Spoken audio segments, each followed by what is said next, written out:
The Light Princess by George MacDonald. Part 3. She Can't Be Ours. Her atrocious aunt had deprived the child of all her gravity. If you ask me how this was effected, I answer, in the easiest way in the world.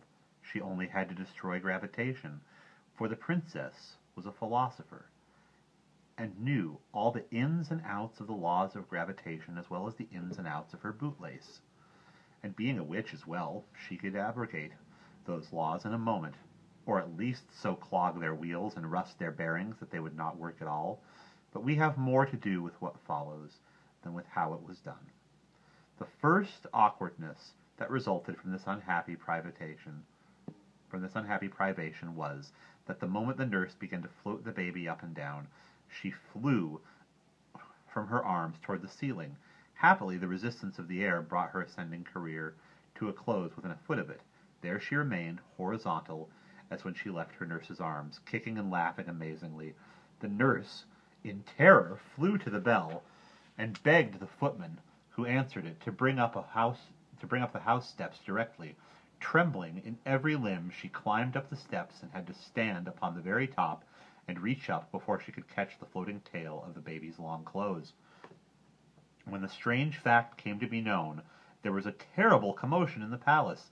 The occasion of its discovery by the king was naturally a repetition of the nurse's experience. Astonished that he felt no weight when the child was laid in his arms, he began to wave her up and not down, for she slowly ascended to the ceiling as before, and there remained floating in perfect comfort and satisfaction, as was testified by her peals of tiny laughter. The king stood staring up in speechless amazement, and trembled so that his beard shook like grass in the wind. At last, turning to the queen, who was just as horror-struck as himself, he said, gasping, staring, and stammering, "She can't be ours, queen!"